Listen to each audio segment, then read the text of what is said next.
안녕하십니까. 좋은 아침인데, 예도는 이 아침에 발터 베냐민의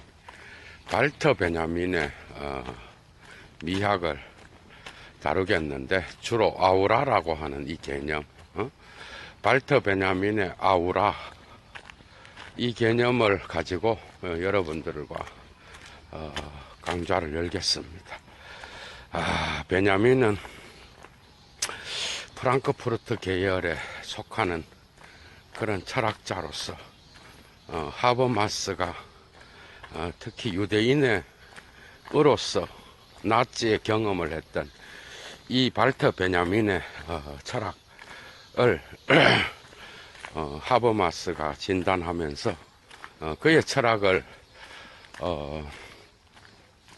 어떻게 보느냐에 따라서 두 가지 관점으로 나누어질 수 있다라고 말하면서, 그죠? 그 베냐민의 철학을 양가성을 이야기하고 있는 거겠죠. 그것은 사회 비판 이론가로서 하버마스가 나치에 대한 그 독일의 상황을 비판하는 그러한 양면성이라고 볼 수도 있겠습니다. 어쨌든 베냐민은 1892년에 독일에서 주로 베를린에서 태어났습니다. 베를린에서 어린 시절을 보냈고 유대인의 어떤 그 아버지가 유대인으로서 예술 중개상이었어요. 그러면서 돈을 벌어서 다른 곳으로 투자하면서 비교적 베냐민은 부유한 삶을 살았습니다. 부유한 삶을 살면서 자기의 어린 시절을 보냈지만은 소심한 성격 때문에 주로 내면적 사색을 많이 하고, 또 아버지가 어렸을 때 상인을 하면서 집으로 가져왔던 그 많은 예술 작품들을 만나면서 예술에 대한 어떤 눈을 뜨게 되었다고 할 수 있겠죠. 사실 그는 독일에서 여러 군데에서 프라이부르크, 민셴, 벨른 이런 다양한 곳에서 프랑크푸르트에서도 활동을 했고, 다양한 곳에서 공부를 해서 박사학위를 받았고, 하빌리타지온이라고 하는 교수 자격 논문이 독일에는 또 있습니다. 그러니까 독일에서 박사는 학생입니다. 학생. 박사학위는 교수가 될 수 없고 학생으로서 그러한 그 과정에 있는데, 하빌리타지온 논문을 통과해야 독일에서는 교수가 될 수 있는 그런 자격을 얻습니다. 그죠? 그런데 이러한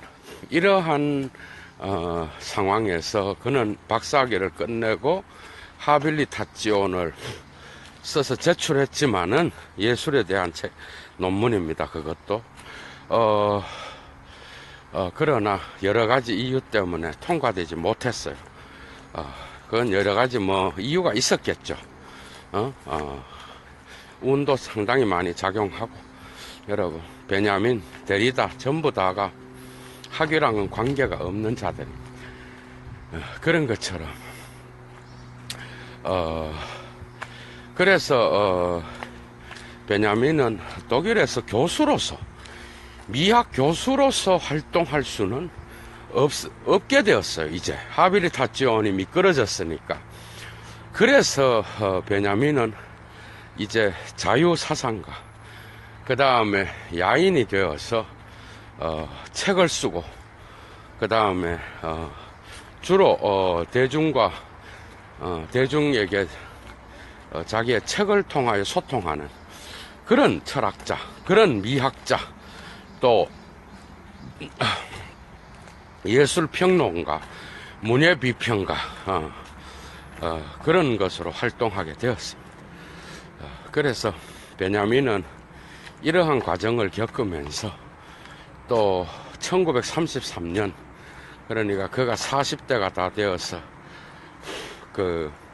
40이 넘어서면서 나치의 경험을 하게 되고, 그래서 그는 파리로 나치를 피해서 프랑스 파리로 옮겨가게 됩니다.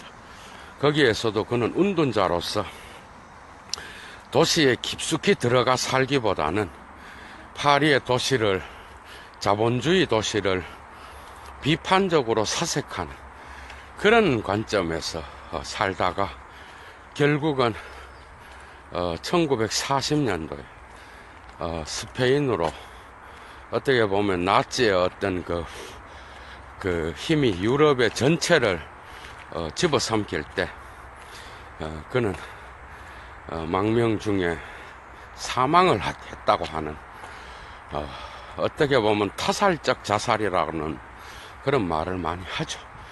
그러면서 그의 삶을 마감하게 됩니다. 독특하게도 그는 발터 베냐민은 독특하게도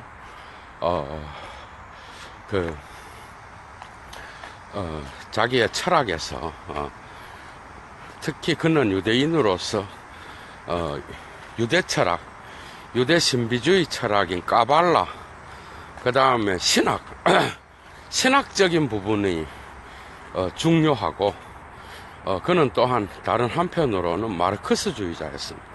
그러니까 마르크스주의의 사고를 갖고 또한 자기의 그 작품을 설명하기 할 때도 있지만 그를 이해하는데 중요한 거는 신학적인 면도 강하다는 겁니다. 카이로스의 시간 개념이라든지 까발라의 그 신비주의 철학이라든지 그리고 지금 현재가 바로 구원의 시간이라든지 이런 개념들, 이런 것들이 독특하게 마르크스의 사상과 역사적 유물론과 결합되면서 그의 사유가 전개되고 있습니다. 그러니까 그는 마르크스주의적인 그러한 사유를 갖고 있었으면서도 동시에 유대 전통에 있었던 그러한 종교적 신학적 지식, 이런 것들이 함께 어우러져서 마르크스를 해석하는 그런 양면성을 갖고 있는 그런 철학자라고 할 수 있겠죠. 그래서 발터 베냐민은 에게 중요했던 그 미학적 철학의 개념은 바로 아우라라고 하는 이 개념이에요. 아우라. 여러분, 아우라를 여러분들도 아시잖아. 아우라. 아우라. 이거 지금 오늘 오세훈 형님 들어와 있네. 휴가도 안 가셨나? 우리 오세훈 형님도 아우라가 장난이 아니죠. 아우라가 있습니다. 모든 인간은, 모든 사물은, 그리고 또 모든 짐승은 다 아우라가 있는 거죠. 호랑이의 아우라, 그죠? 그 다음에 사자의 아우라, 고양이의 아우라, 나무의 아우라, 그 다음에 심지어는 주로 그 발터 베냐민은 서적, 여러분 책 냄새 알죠? 그게 서재, 고서점에서의 아우라, 이런 아우라가 있겠죠. 아우라는 현전하는 겁니다. 그죠? 독특한, 여기에서 현전의 형이상하게 나타날 수 있어요. 그러니까 아우라는 그것을 바라보는 자, 그죠? 바라보는 자와 그리고 그 바라보는 자에게 현시되는 것일 수도 있지만 또 그 바라보는 자가 그 시선을 어떤 방식으로 대응하느냐에 따라서 아우라는 양면적으로, 그죠? 그러니까 주관적인 것일 수도 있지만은 또 객관적으로 대상에 붙어 있는 것이고, 또한 그것이 주관적인 심리적 작용, 그 다음에 인식 작용과 연관되어 있는 그런 개념이라고 할 수 있겠죠. 아우라. 그래서 모든 것은 아우라를 갖고 있습니다. 여러분. 아우라. 그런데 이 아우라는 매우 중요한 개념이면서도 아도르노랑은 다르게, 그죠? 발터 베냐민의 미학은 대중예술을 옹호합니다, 여러분. 그러니까 모든 시간의 구원은 현재에 있다고 보는 거예요. 이 독특한 유대교의 시간적 지금 현재, 지금 여기에 구원이 일어난다고 보는 겁니다. 그러나 그 구원은 마르크스주의적으로 자연으로부터 오는 거예요, 여러분. 이해가 돼요? 그러니까 자연과 문화가 있으면 문화는 지금까지 있어 왔던 것이고 자연은 이미 과거에도 존재했잖아. 인간보다도 더 오래된 게 자연입니다, 여러분. 그죠? 그런데 이 자연으로부터 인간이 문화를 일구어 왔는데 이 문화를 문화에 대한 구원은 자연이 만든다는 거예요. 이 점에서 엄청난 마르크스의 사유가 들어있는 거죠. 그죠? 변증법적 유물론이 뭐야? 헤겔의 정신의 현상학에서 관념론적 변증법하고 유물론적 변증법이 있잖아요. 관념론적 변증법은 문화의 어떤 그러한 역사적 진행 방향을 진보적으로 인정하는 거예요.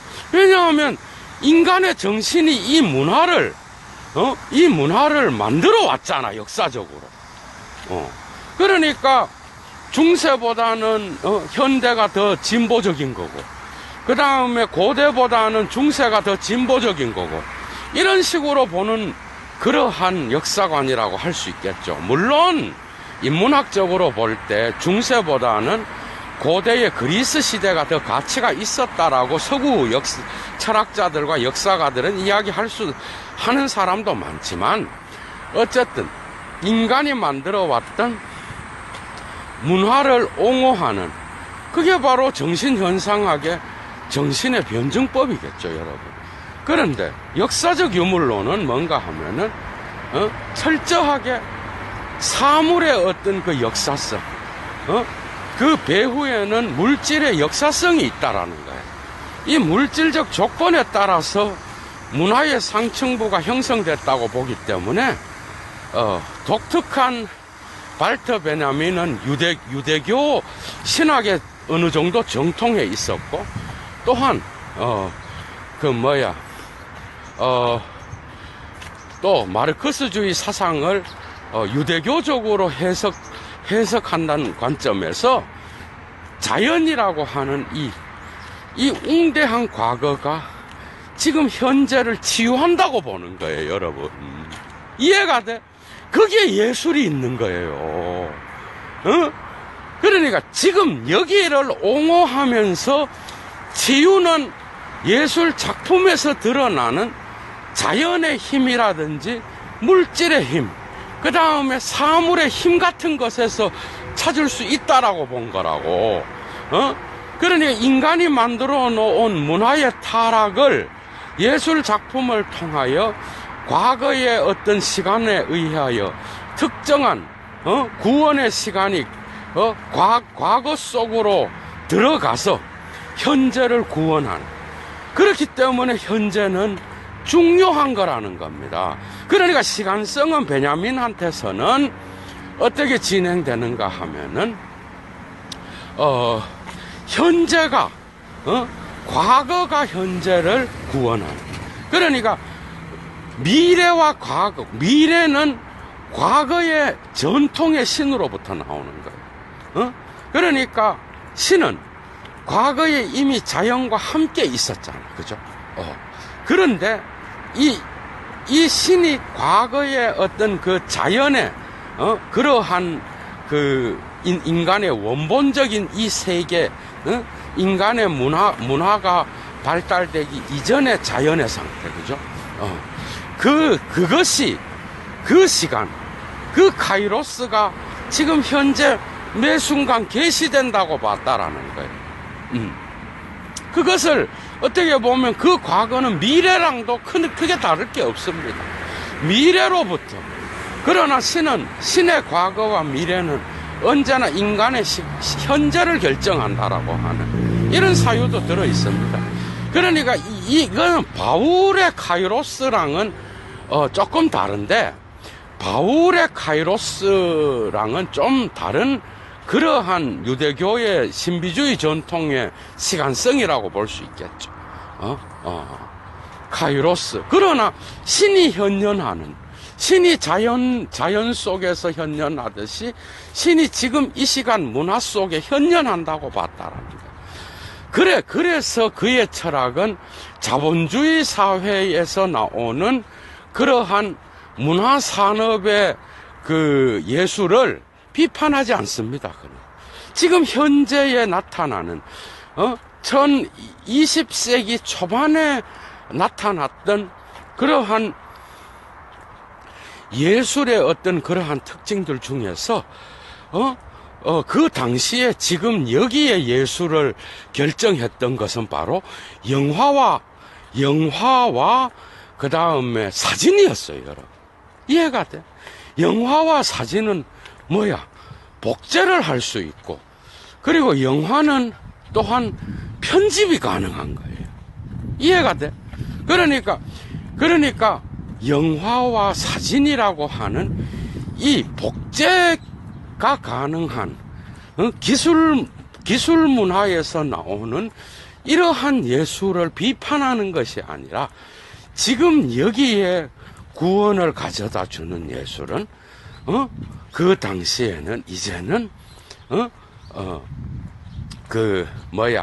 고전 예술이라든지 또 그 이전에 사진과 순수 미술이라든지 이런 게 아니라 이제는 사진과 영화도 이러한 대중 예술을 지배하는 그러한 예술의 어떤 매체로서 중요한 역할을 한다고 본 겁니다.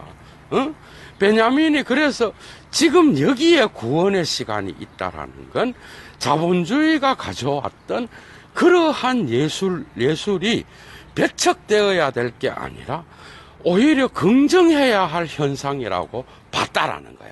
그러나 이것은 베냐민이 자본주의를 옹호하는 예술가다, 이따위로 또 이야기하는 미친 인간들이 있다고. 절대 아니에요. 그거는 피할 수 없는 예술의 새로운 형식으로 봤다라는 거예요.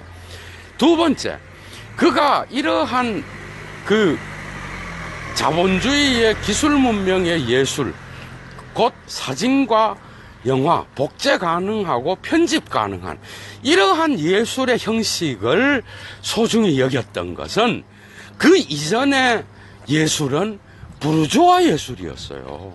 귀족 예술이었다고. 귀족과 부르주아들이나 갈 수 있었지, 노동자들은 그런 예술을 접할 시간도 없고, 그런 고급스러운 장소에 가서 작품을 관람할 수도 없었습니다, 여러분. 그 점에서 발터 베냐민은 오히려 그렇게 여러분 마르크스라든지 헤겔이라든지 이런 이런 대가들이 있죠. 이런 철학 대가는 만 명이 대가가 베냐민도 대가잖아. 대가가 해석하는 만 명이 해석해도 만 명이 다 달라요. 여러분들이 그런 걸 아셔야 돼요. 그런데 문제는 대가들은 틀리게 해석은 하지 않는다는 거죠. 그죠? 그래서 대가가 있는 거예요. 마르크스, 헤겔은 개나 소나 다 얘기할 수 있죠. 근데 급이 다른 거예요, 다.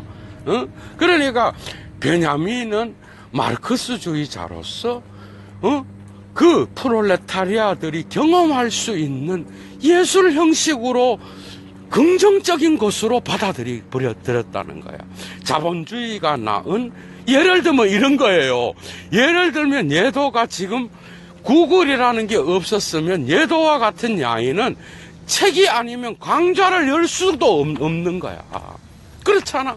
책으로만 만날 수 있는 거예요, 여러분들을. 그런데 구글이라고 하는 이 자본주의의 기술 문명의 매체를 예도도 활용하고 있잖아. 발터 베냐민은 그런 대중들, 부르조아가 아닌 대중들이 예수를 접할 수 있는 그런 시대가 됐기 때문에 이러한 자본주의가 갖고 왔던 기술 문명의 예술 형식이었던 사진과 영화도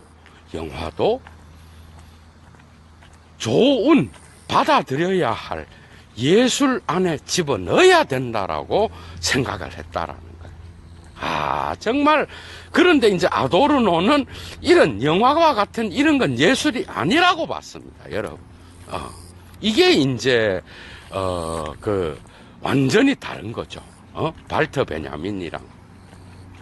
그러면서, 마침내 이런 기술 문명에서 나타나는 이러한 새로운 예술 형식으로서의 복제를 할 수 있고 그 다음에 편집을 할 수 있고 이러한 예술 형식이 나타나면서 이제 비로소 아우라의 몰락의 시대가 왔다라고 이야기를 해. 이해가 됐어요? 아우라의 몰락. 야, 정말 아우라의, 그러니까 이 아우라의 몰락이란 말은 발터 베냐민이 후기에 썼던 30년대 후기에 썼던 기술 재생산 이후의 예술이라고 하는 그 책에 이 말이 나와 있어. 아우라의 몰락의 시대. 그럼 여러분, 아우라는 뭐야, 그럼? 아우라는 영화나 사진과 같은 복제에는 없습니다. 그러면 뭐야? 아우라는 원본이 중요한 거예요. 이제 이해가 됐죠. 그러니까 이 그림이 피카소가 그렸느냐, 이 그림을 미켈란젤로가 그렸느냐 하는 이런 원본성, 발터 베냐민도 독일 철학자니까 오리기날리테트라 그래. 그러니까 그가 쓰는 아우라에서 첫 번째 중요한 것이 뭐야? 원본성입니다. 원본성. 오리기날리테트. 오리지널한 거. 그죠? 그런데 영화와 사진이 들어오면서 이런 오리기날리테트라고 하는 이런 것들이 중요해지지 않게 되어버렸다는 거죠.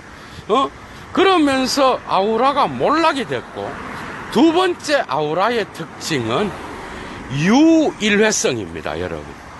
그러니까 영화와 사진에는 없는 거예요.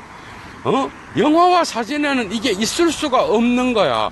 왜냐하면은 필름으로 수천 장의 사진을 복제할 수 있잖아, 여러분. 그리고 또 영화는 얼마든지 편집할 수 있잖아. 편집해서 계속 보여줄 수 있는 거예요. 이 점에서 아우라의 몰락이라고 하는. 그러니까 독일어로 아인말리히카이트라고 유일회적이어야 돼. 그러니까 아우라는 유일회적인 거야. 그리고 원본적이어야 돼. 그리고 에히트카이트. 그러니까 영어로는 오센터시입니다. 그러니까 진본성. 그게 참 진짜냐? 진짜성. 진짜여야 된다라는 거예요. 그러니까 에히트카이트, 오리기날리테트, 아인말리히카이트, 유일회성과 그 다음에 또 원본성과 그 다음에 진품성, 진짜여야 된다는, 이 세 가지가 충족이 돼야 아우라가 예술 작품에서 난다라는. 그런데 이런 것들은 그럼 언제 나타나는 거예요? 그러니까 20세기 초반에 초중반에 나타났던 사진이라든지 그 다음에 물론 19세기에도 있었겠죠. 그러니까 발터 베냐민이 살았던 이 자본주의가 발달하면서 나타났던 이러한 예술의 형식들, 그죠? 이러한 예술의 형식들을 어떻게 보면은 그 전에 18세기 아마 19세기, 그러니까 아주 발달하지 못했던, 그러니까 순수 미술을 얘기하는 거예요. 영화 사진 말고 그림 그리는 그게 우리 패친들 중에 말하면 신디 누나라든지 이런 예술가들이 그리는 그 그림 있죠. 그림 예술. 그게 이제 그것만이 아우라가 있다라고 본 거야. 그게 고대로부터 그려져 왔던 그 예술 작품, 부르주아들이 즐기고 귀족들이 즐겼던 그러한 예술 작품이만이 아우라가 있는 거예요. 왜? 원본적이잖아. 그리고 유일례적이야. 한 번밖에는, 그 작품은 한 번밖에는 못 그리는 거예요, 여러분. 똑같은 거를 두 개는 그릴 수 있지만, 그게 똑같은 게 아니잖아. 그리고 두 번째는 유일례적이어야 돼. 유일례적이라 그러면, 그런 그림들 밖에는 불가능한 거예요. 그리고 진짜여야 돼. 복제가 있을 수 있어. 가짜냐, 진짜냐. 이런 걸 따질 수 있다는 거죠. 이 점에서 발터 베냐민은 아우라의 몰락의 시대를 가져왔던 자본주의의 그러한 기술 문명의 예술 형식은 이러한 고전 예술, 순수 미술 이런 것에 대해서는 새로운 변혁의 시대를 열었다라고 보고 있는 겁니다. 그런데 이 아우라는 그럼 뭐냐? 이런 겁니다. 이런 거. 아우라는 사물의 사실성.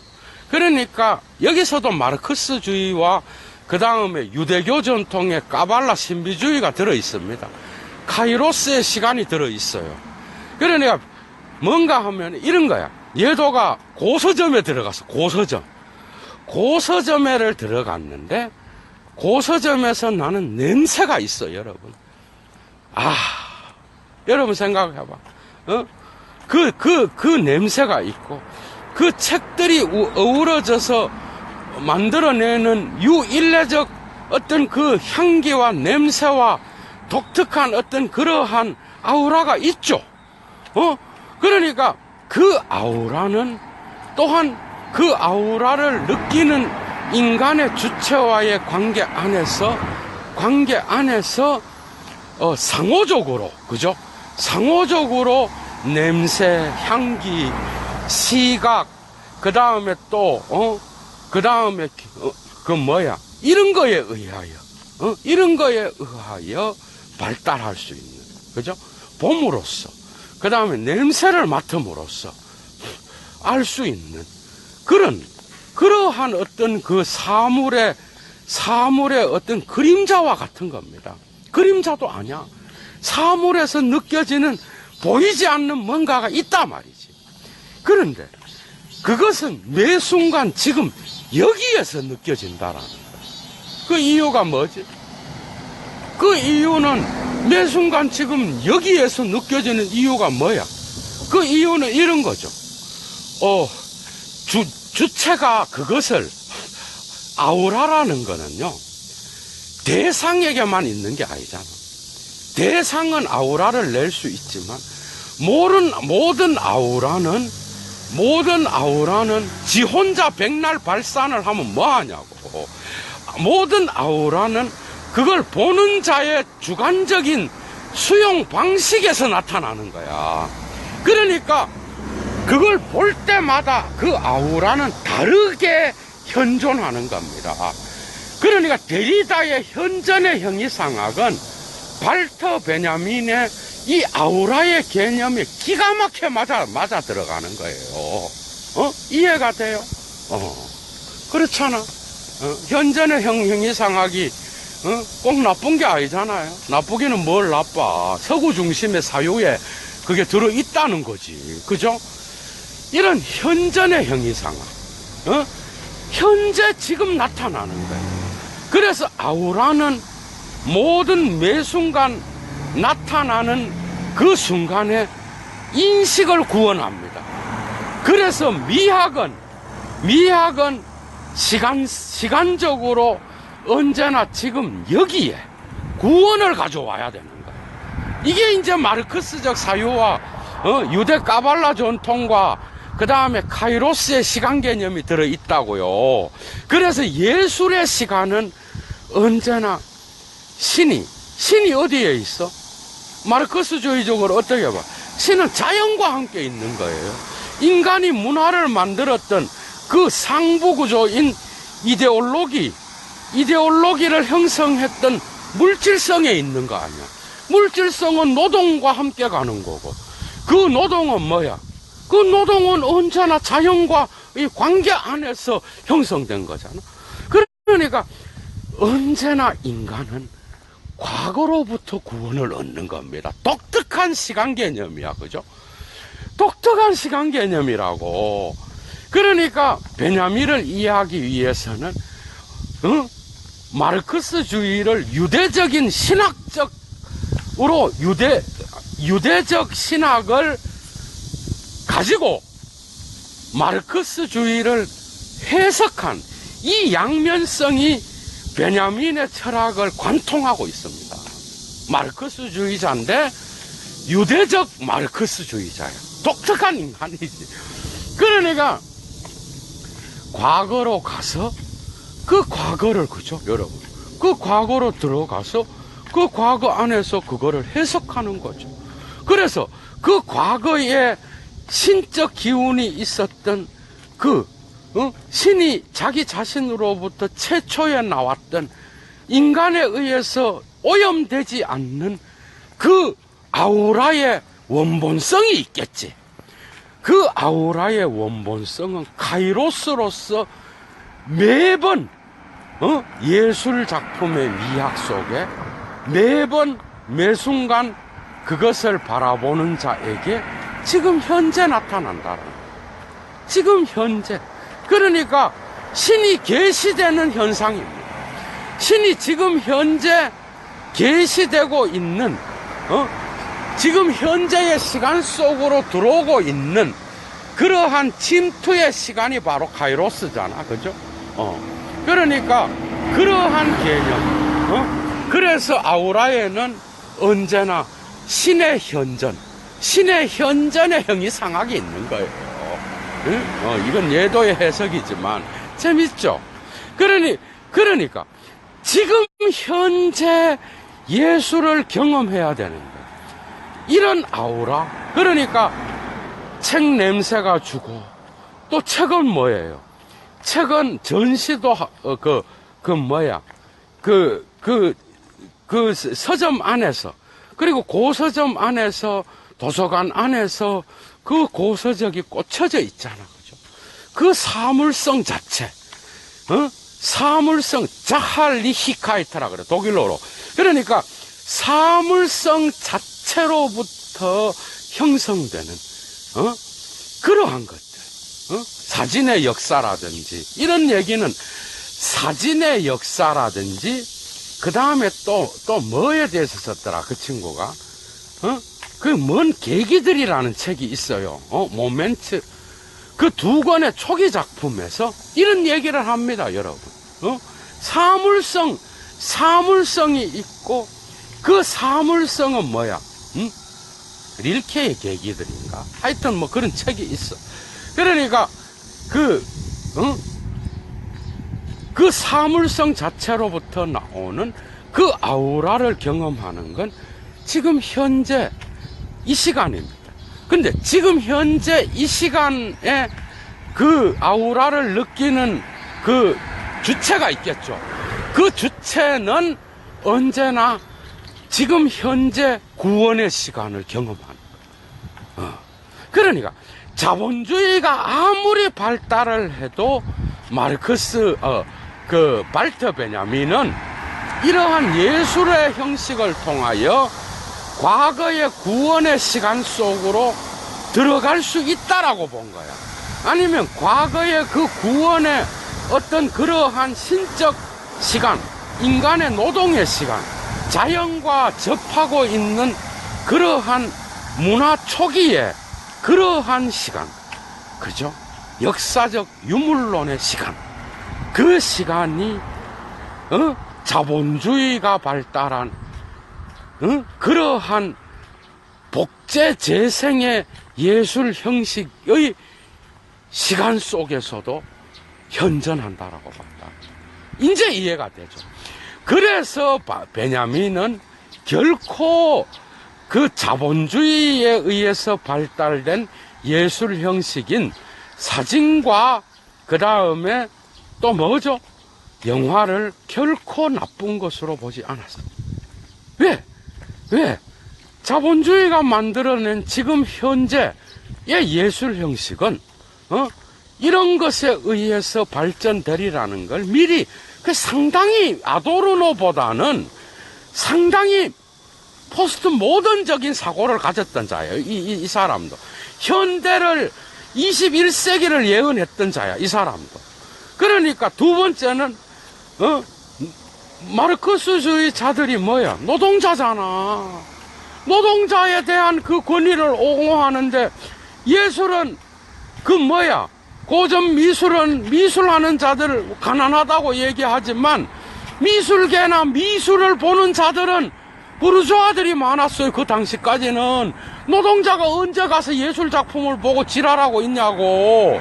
그러니까 베냐민의 관점에서는 노동자들도 예술을 접할 수 있는 게 바로 복제 가능한 사진과 이러한 그죠?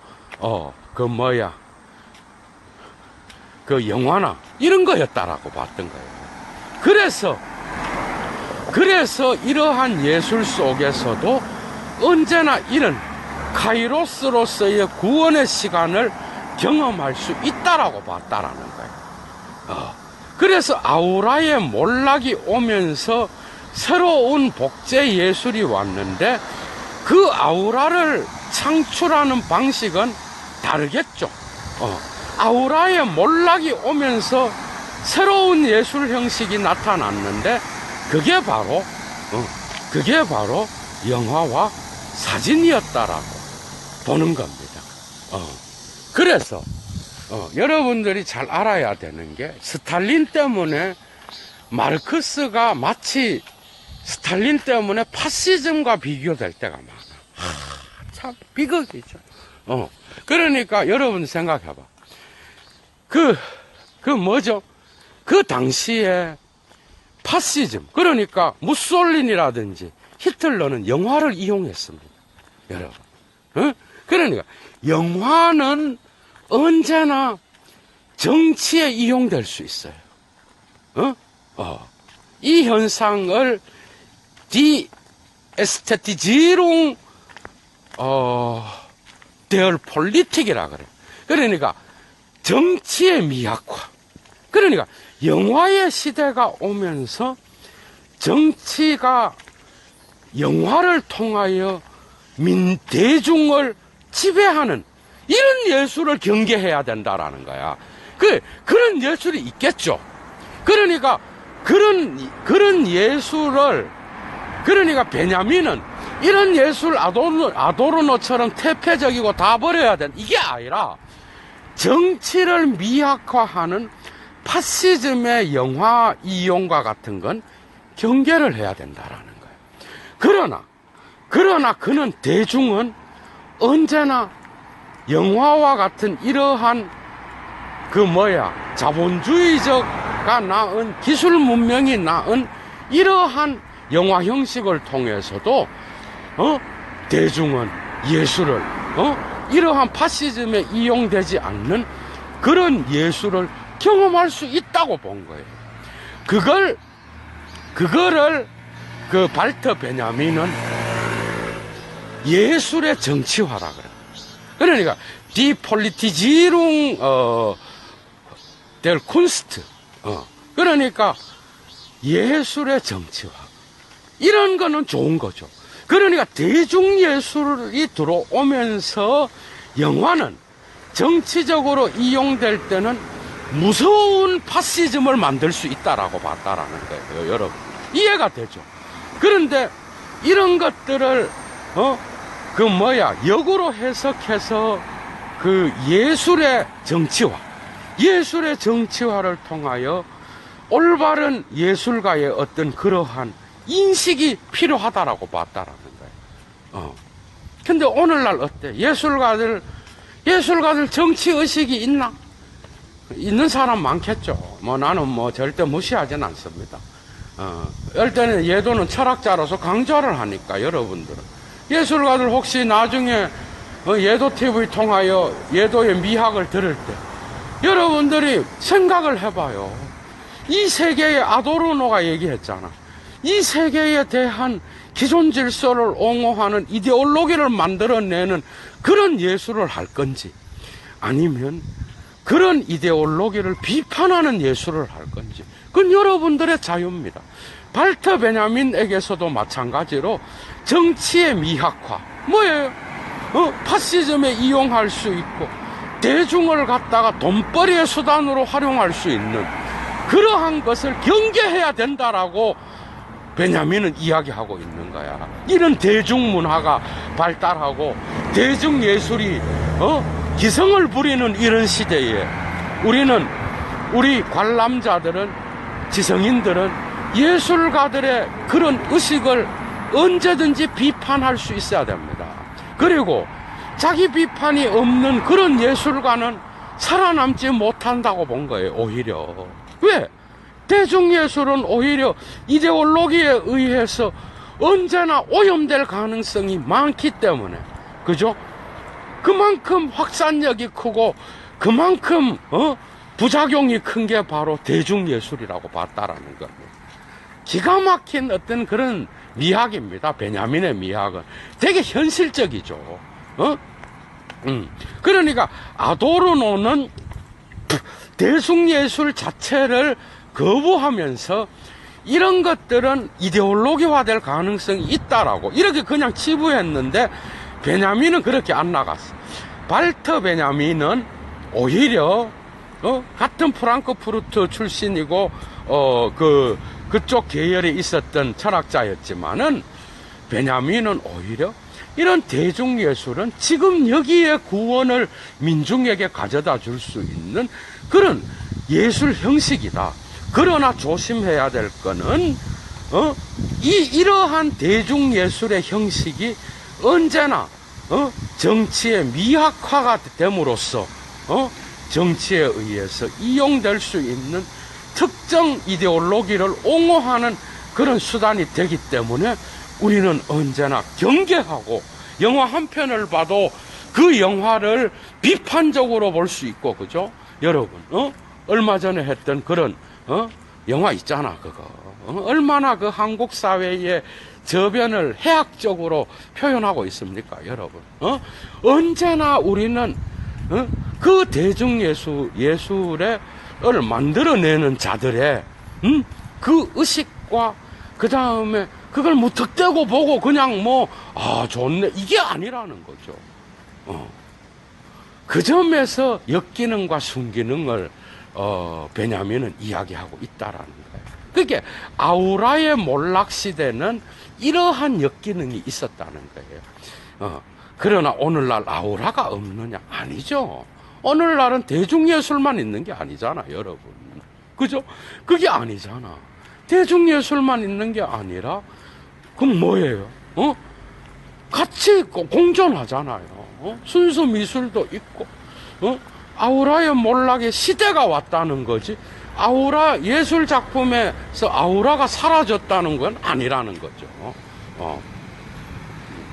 그래서 이러한 아우라의 어떤 그 고전적 클라시시스한 어떤 힘을 느끼고 싶은 자는 가능하다면 작품들을 찾으시고, 그죠?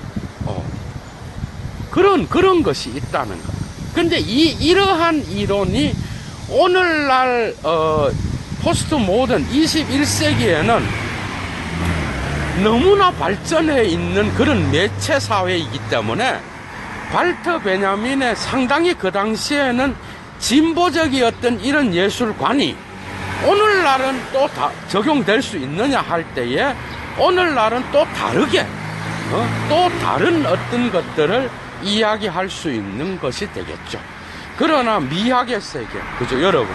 미술의 세계, 예술의 세계는 언제나 혼자 존재하지 않습니다. 혼자 존재할 수 없고, 언제나 사회와 그 다음에 와의 관계 안에서 정치에 의해서도 활용될 수 있고, 또 개인의 삶과도 관계될 수 있고, 그 다음에 사회 공동체와도 관계될 수 있고, 그런 게 예술입니다.